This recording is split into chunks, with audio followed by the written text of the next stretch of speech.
Hello everyone, thank you for choosing this talk.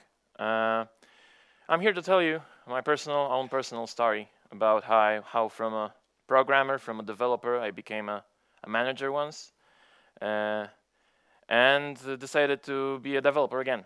So it is actually a return ticket journey. Not every journeys are like that, as you know. So this story will be a very important part of this talk, and also before that, I will share some thoughts about being a manager, some theory that I found, my personal beliefs about this. So okay, without further ado, let's start. I'm pretty sure you're familiar with this Slido, so if you have any questions, please use Slido to ask them. I'm pretty sure we'll have time for me to answer these. Right now, a couple of words about me. I have a name, I have a job, I have a Twitter, and I have an email. Right, disclaimer number 1.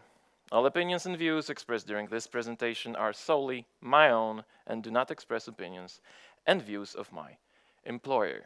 Disclaimer number 2. This is a personal story. Those are my personal own opinions and my personal own view. I'm not a guru of any kind. I don't know everything about management, obviously. So be aware of that. Your experience may differ, and most probably it will. It's how life works. That's okay. And at any point of this presentation, I'm not saying that manager is or a leader is evil, is something bad. On the contrary, actually, we're in a desperate need actually for good leaders, for people who know how to manage. So yeah, once we have this one clear, let's go further. I would like to talk a little bit about stereotypes. So we have a lot of stereotypes out there. One of which could be that there is this stereotype that you have to finish a university, you have to get this degree to get a good job. We know that this doesn't necessarily have to be true, and we also need some people who have professions like a shoemaker or handyman, but people tend to choose universities because other people do, and you have to, right? This is a stereotype. Another stereotype I'm pretty sure a lot of us is familiar with is that being in IT, being a programmer, we are the go-to people for our families and friends. How often do you hear a question, what kind of computer I have to buy? Or someone calls you and says, hey, my computer broke, and you are in computers, so help me, right? It happens a lot. It's pretty much like asking a taxi driver to fix your car. It's not really the same thing. Some of us like to be up to date with all the new technologies and know how to advise and this kind of stuff, but most of us don't. So, these are the stereotypes. And we in IT also have some stereotypes, and I believe one of them is that every developer will sooner or later be a manager. Let me elaborate on that. I think that in our heads, many people think that this is eventually a path they will enter, they will go to. And why I'm saying that? So at some point in my career, I was a recruiter as well as developer, and there's this question, where do you see yourself in 5, 10, 15 years, whatever? And a lot of people say a manager, a leader. It's like we have this in our heads that at some point we have to go to this path because young developers will come and they will know all the shiny features and all the sexy languages, and we'll just be not be up to date enough to cope with that. So the being a manager seems like a way for us, and it doesn't actually apply only to IT. I spoke to a lot of friends who are in the different industries, and this is as well. Many people think that being a manager is something that is sometimes even a holy grail for them. And also in IT, not a lot of companies have anything to offer besides the senior developer. So as long as you reach the seniority level, sometimes you're faced with if you want to go further, a team lead is like a natural thing to do after seniority. It doesn't have to be like that. I'll elaborate on that a little bit later. So yeah, if we do a Google search for an image of a manager, we will probably get something like this. A guy, obviously wearing a suit, is like looking at his phone, drinking coffee. Not a lot to do, right? Because people are doing work for him. It's obvious. And this is how many perceive, I believe, being a manager. And it's also being, which is not true, but it's also this manager role is considered to be even prestigious, right? People approve it, people admire it. Imagine a situation where you're meeting a family member or talking to a friend and saying, "Hey, I've recently got promoted to being a leader, a manager." It'll be like, "Wow, you got it. I mean, you did it, man." So it's a kind of a goal. It's seen as an ultimate goal for many.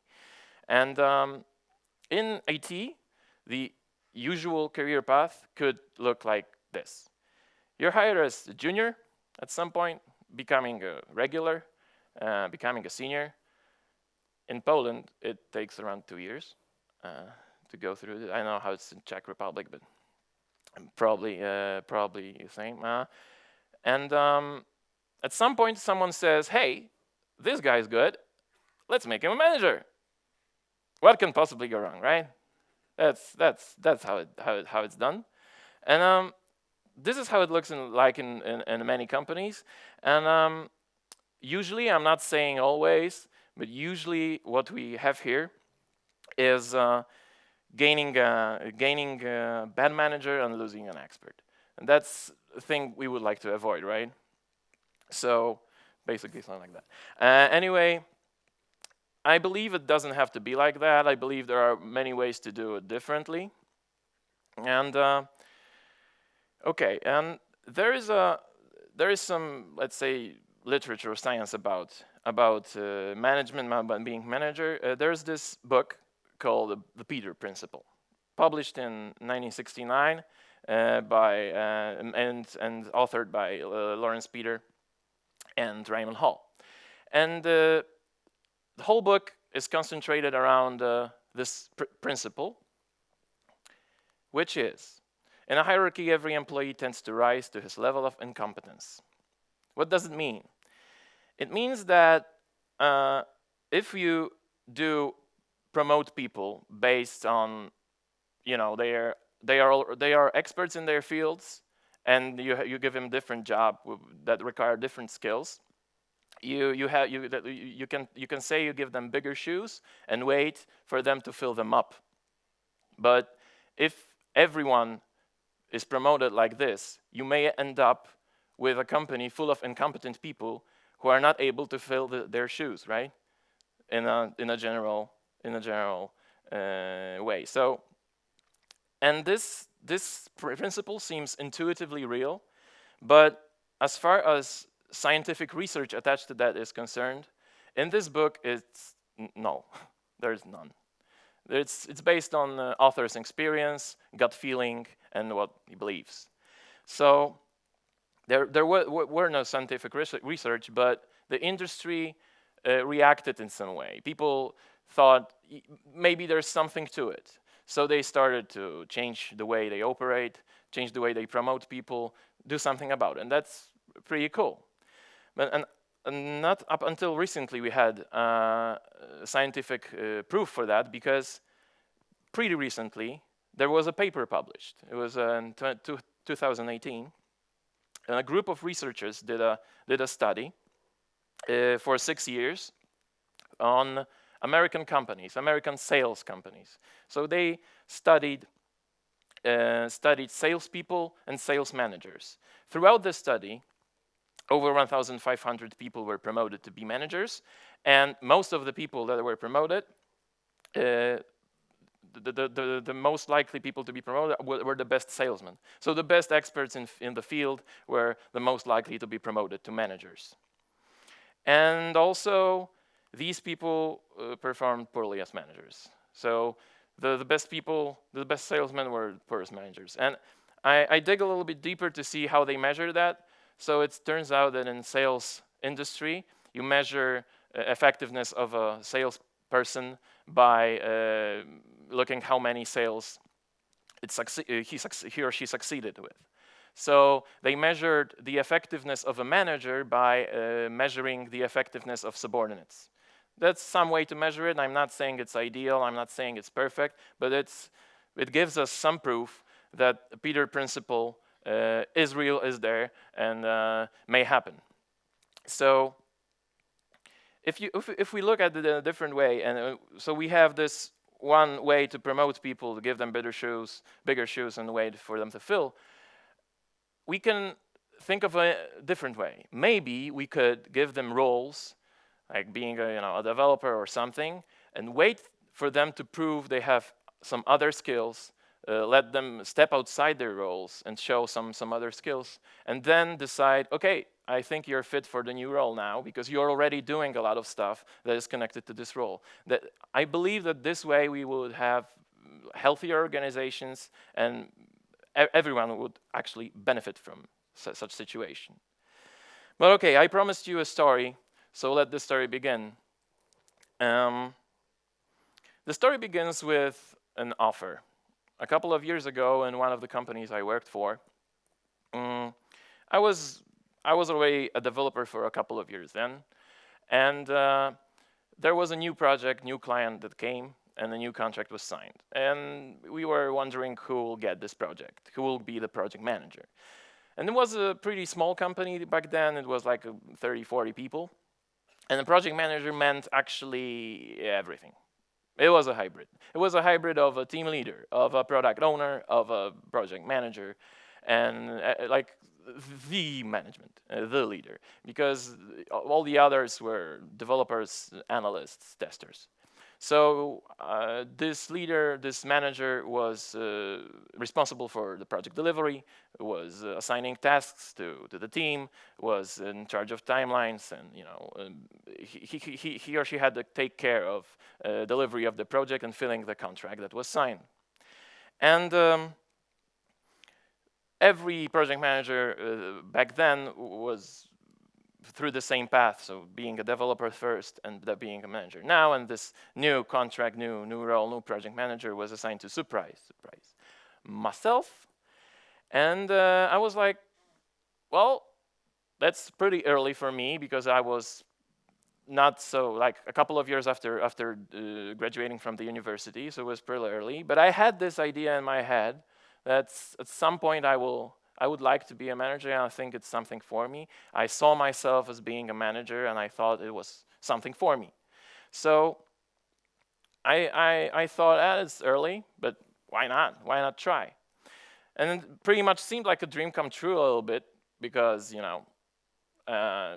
it seemed like the right thing for me to happen.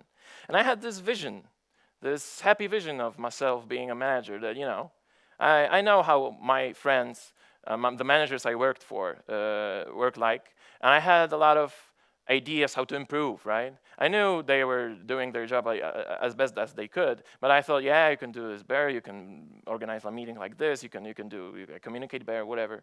A lot of ideas that I had, I was pretty sure I will put into motion. And yeah, I was pretty sure I will succeed because I'm the best, right? So yeah. And then reality came. It turns out it was a really overwhelming job. There's actually too much to do. I used to work as a developer, as a programmer. I used to work with a one task, two tasks, maybe three, with some kind of a backtracker, whatever, assigning issues in progress, done, testing. And it was not a lot of things at once. In the contrary, for a manager, it was like everything at once, and everything was urgent. And a lot of things that are not going to end soon, and don't know how to tackle really. So a lot of big stuff, which I didn't know how to cope with. And another thing is that while being a manager, you have this success postponed in time. I mean, by being a developer, you have these small successes all the time. You have compiling code, you have green tests, you have green pipelines, you have a deployment, you have a release. So it's dopamine all over. While you're a manager, the success is a little bit hidden. It's not that obvious. You have to seek for it sometimes. It's not that, that common feeling you have every day you're at work. So it was difficult for me, and very different.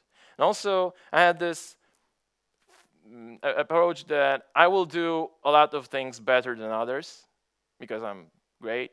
So I tended to do a lot of stuff that I didn't actually need to do. And I haven't even thought about delegating anything. It was my mistake. So, I ended up working a lot of hours and having a lot of things over my head. And I wasn't aware about how much things I have influence on.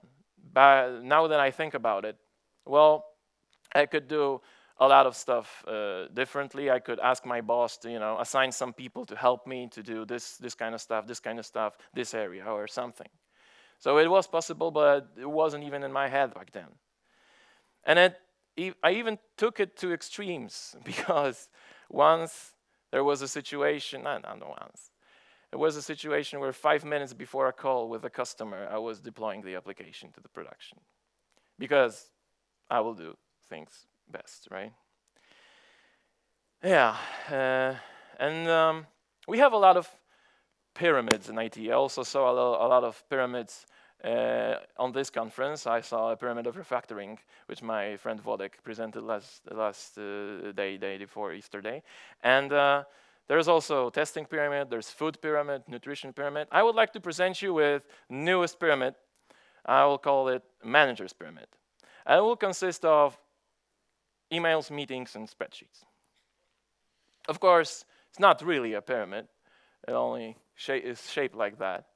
But what I'm trying to say here is I wasn't ready for this kind of work. It turns out that being a manager is it's spending a lot of time writing emails, reading emails, deleting emails. Being in meetings, organizing meetings, and filling up spreadsheets, and making sure that the cell is green, not red, and making sure that the diagram goes up, not down, and stuff like that. And for me, being, from a technical background, being a technical person, it seemed boring, not necessary, and time-consuming and overwhelming. It's a very difficult job to do, and be happy about it. And every time I went back home from work, I had this feeling when someone asked me, "What have you done today?"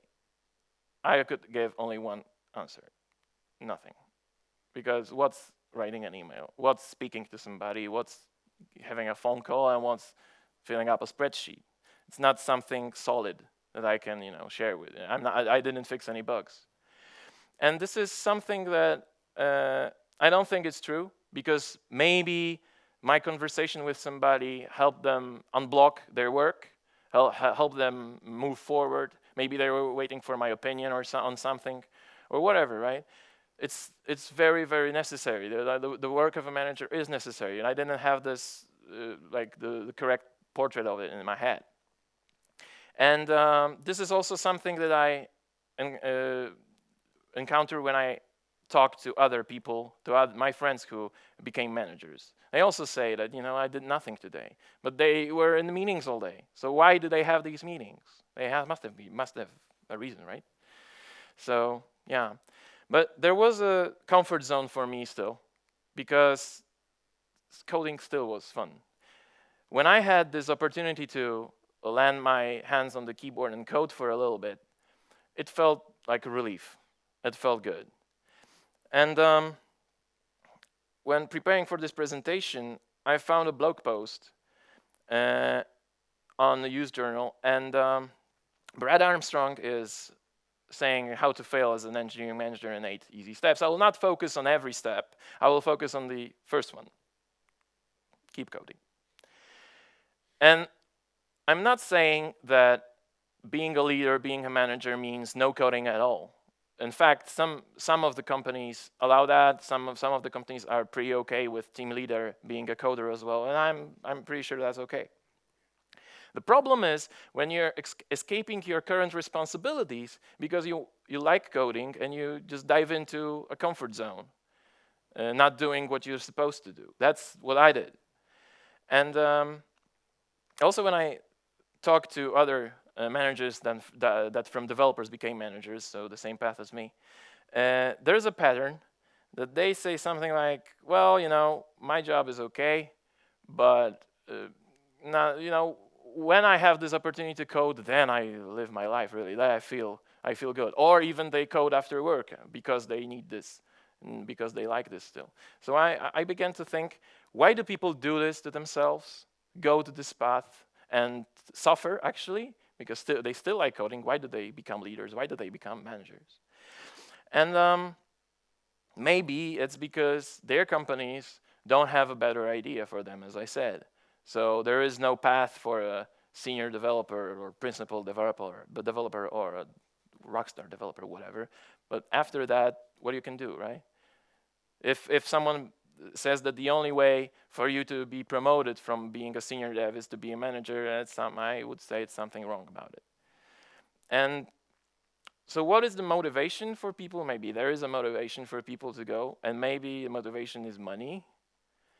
And I would argue that because I believe that in the current state of our industry in IT, you can be a really well-paid expert, well-paid developer doing your job, doing coding, and you don't have to be a manager to earn more. And there's also another thing. All this coaching and motivational gibberish going on. I'm not saying it's wrong, again.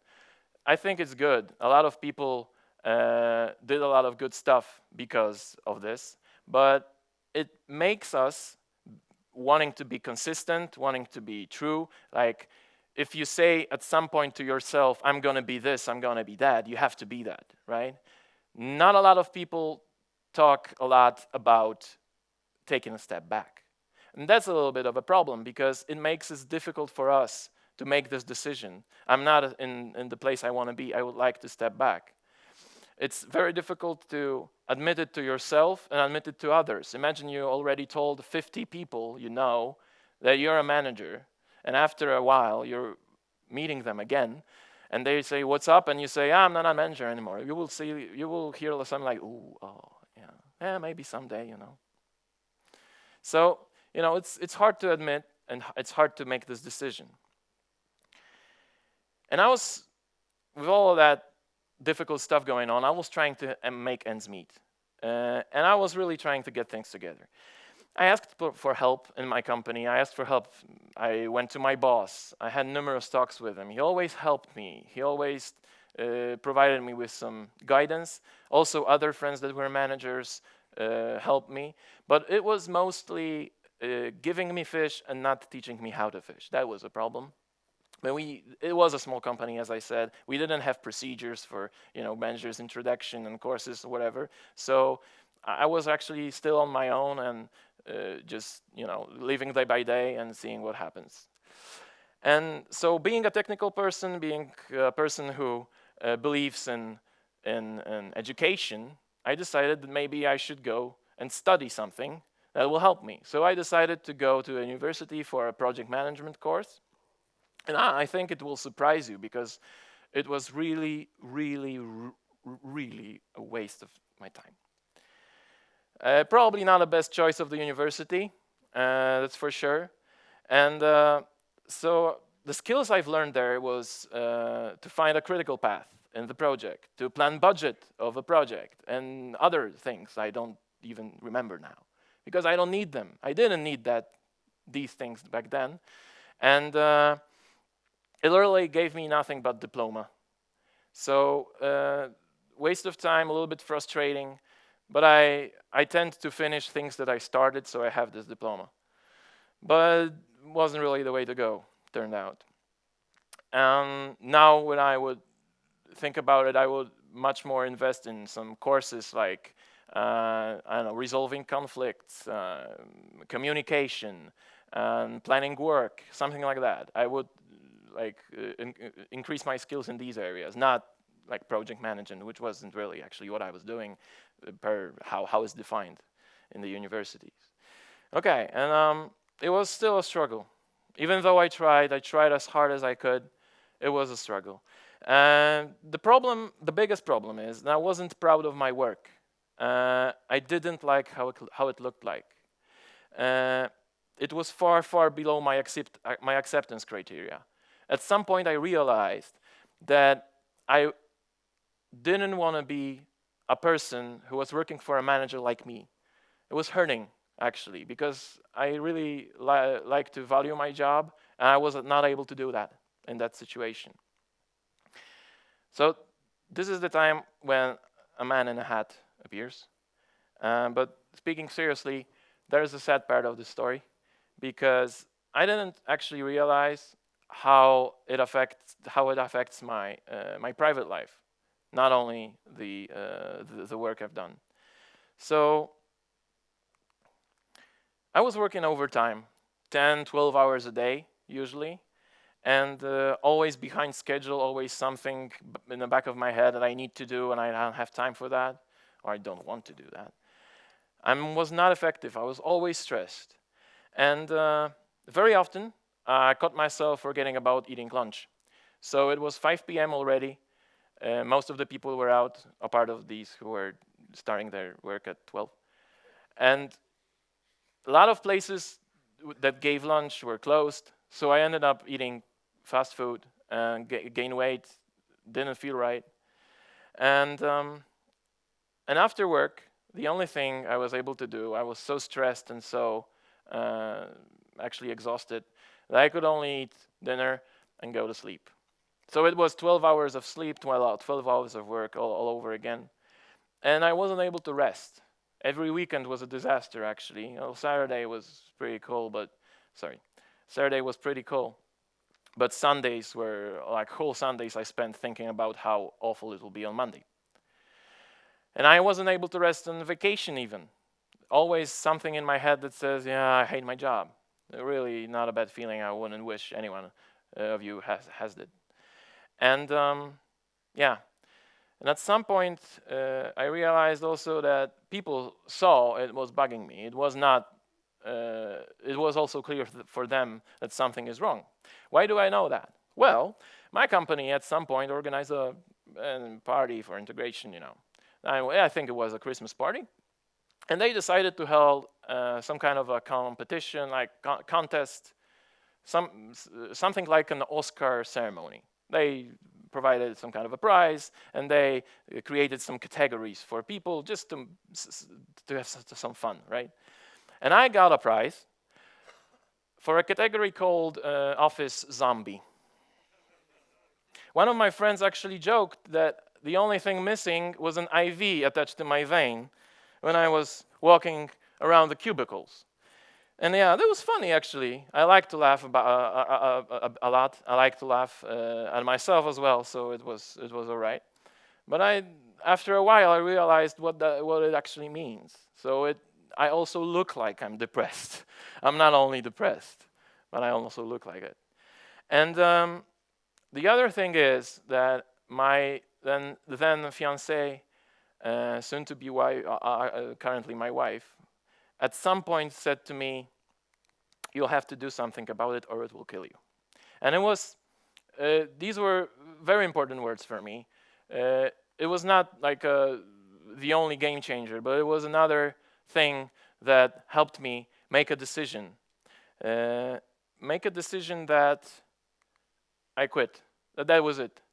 I needed to fix everything. I needed to fix my job, my work, and my private life. It affected me too much, and I already proved to myself I'm not able to do it properly. And let's stop kidding that it will be better. It won't. So I needed a way out of this, and I was already like made this decision, and was thinking about how to, what to do about it, because a project needs the project manager still, right? I cannot just go out and That's it. And fortunately, I had a friend from another team in the project that was a team lead then and was thinking about being a project manager in the company. And we talked a little bit, and he said that he would be interested in taking over. So we went to our boss and proposed that, maybe he takes over. And my boss said, all right. So we did a month handover of a project where there was like 2 project managers, one stepping down, one stepping up. And after this month, we did this switch. So I was back in the development world. And even if it wasn't the case, I was so sure that I want to do something about it that if it wasn't possible for me to be back being developer in this company, and they would say, you have to, you just have to, I would say I quit. That was enough for me. That was it. Fortunately, it turned out a different way, but the decision was made. I was determined to fix my life. And finally, I felt I was the master of my own fate. And it felt like a relief. All problems literally went away. And I was again a technical guy, and I was bringing a lot of value to the company because it took me only a couple of weeks, a couple of months to step outside my role. As I said, I started doing recruiting. I started doing some events for the people. I started thinking outside of the box because I was in my comfort zone, finally, again. And I was back to appreciating my work. It's a feeling that I longed for a lot. And it was missing, and now it's there. So it was really great. But a part of the sad part, there is also the upside. As always, I try to see all the experiences I have in life from the positive side, and there are a lot of positive sides of this experience. Being, for example, I learned to use to-do lists to organize myself, to know how to operate in a uncertain situations, and where there's a lot of fuzziness going around. I know that you need to prioritize your tasks. Not everything is as important and urgent to be dealt with. I learned to plan the day. So every time I was in the office in the morning, I was looking through emails, noting stuff, doing a to-do list, and then prioritizing, planning what I will do, when, and that helped me a lot. Now, how do you eat an elephant? One piece at a time, right? So, you learn a lot. I also learned to seek the trustworthy. Not only to seek, but how to find them. I realized that if you gather trustworthy people around you, your work is really easier and fun. And I also learned to be diplomatic, because being a project manager meant contacting the customer and talking a lot to the customer. So I learned to answer difficult questions. And I got them a lot. Imagine you're on a conference call and someone asks you a difficult technical question where that if you answer exactly how it is, it will not put the company in the best position. So you need to be a diplomat, to know how to answer it, not to hurt anyone, but to look good. So sometimes you learn to answer a question with a question, these kinds of things. And it helped me not only in my job, but it helped me in my life. Also, one of the takeaways is this presentation, but that's another story. And there's also a funny story connected to being a manager, I think funny. So I was a manager that was using Linux, and I realized this is a pretty rare thing. I don't know if you know that, but they organized a conference for managers using Linux, but they had to cancel it because one guy was sick and the other didn't want to go alone. So in our company, we were using SKYPE for communication, internal communication. And at some point, my friend comes to me and says, "Hey, we're writing something to you, and you're not responding. What's up?" I'm showing him my Skype. I don't see any messages. What's wrong?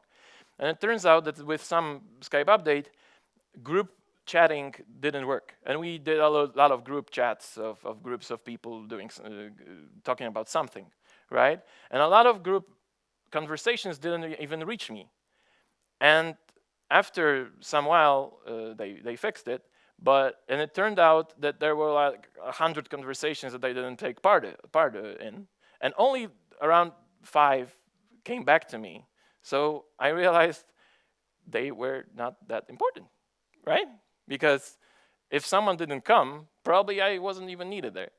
It was very funny. Of course, probably sometimes it was maybe someone just asked me a personal question, but whatever, right? Funny, anyway, a funny story.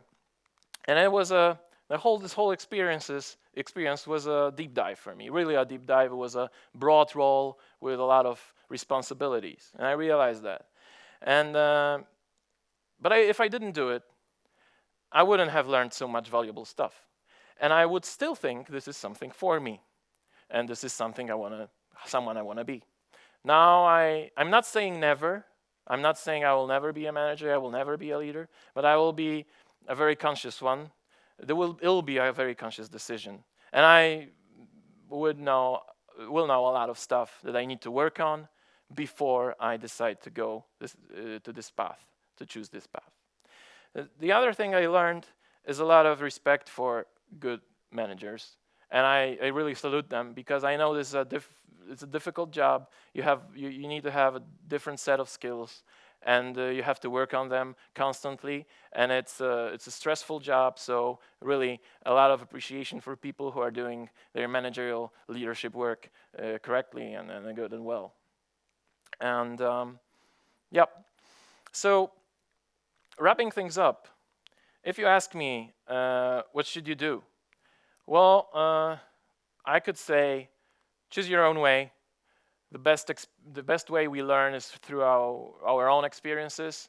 Maybe having, like, hearing this talk, like myself, knowing about stuff, but still experiencing it as your own is the best way to learn. And yeah, try it yourself. That's the best way. If you think you want to do this. Try. If your company allows that. But there's one important thing you cannot forget about.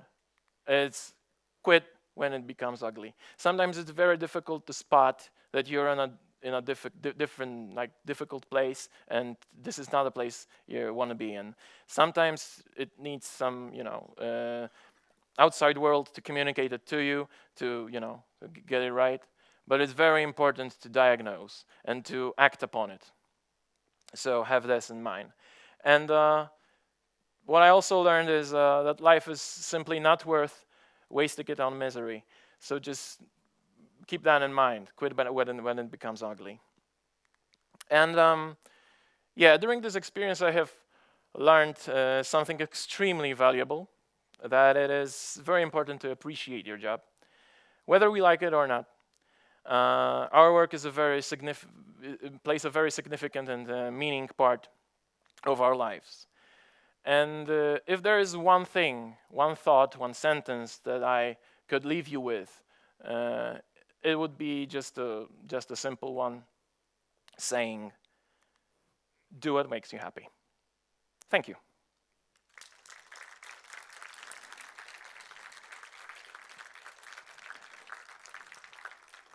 Thank you for listening. I think we have time for questions. Okay. Did you personally get a reduction in pay when you did the role swap back? Nice one. No. No, actually it wasn't a pay reduction. Fortunately, it wasn't, as I said, it was a small company. I don't believe they had this money barriers for people, So it was very individual how people got paid. And but no, it wasn't degrading. But actually, if it was, well, depending on the amount, but I would say I would still be there for being a developer. Yes, still like the company. So yeah. Would you go through Journey again if you could go back? Not the same one for sure, but would I go through the journey again? I wouldn't go that high. I wouldn't go to a role which is a hybrid of all of that I explained, right? I wouldn't be a project manager, product owner, team lead in one one person. That's a very difficult thing. I would go a step, only a step higher if I would. It would be a team lead, I think, and I would do it differently. I would ask a lot people who I admire as team leaders. I would ask them how they do their jobs. I would gain some guidance. I would read some books. I would prepare myself, and I really believe in trialing things. So if a company allows you to do a trial of a role for let's say 2 weeks or a month, imagine your team lead is out for a month or for a 2-week leave, and you're covering up for him. That's a great way to test whether you like to be a team lead or not, right? I would do something like that. Any other questions maybe from the audience directly? How long? Yeah, it was a little bit over a year. This took place, yeah. Any other ones? Okay. Why didn't you start small? Co-leading a project and seeing if it suits you. Wasn't a case like it would be. I didn't even thought that it would be possible. It was a small company, as I said. There was no possibility to do it. Maybe I was able to create it, but it was nothing that anyone else could do. So, what wasn't an option back then. Now it would be a way to go, I think. How long? Yeah, this is already answered. Any others? Okay. So thank you for listening. If you want to talk to me, grab me. I'll be here all day. So yeah, enjoy the rest of the conference. Thank you.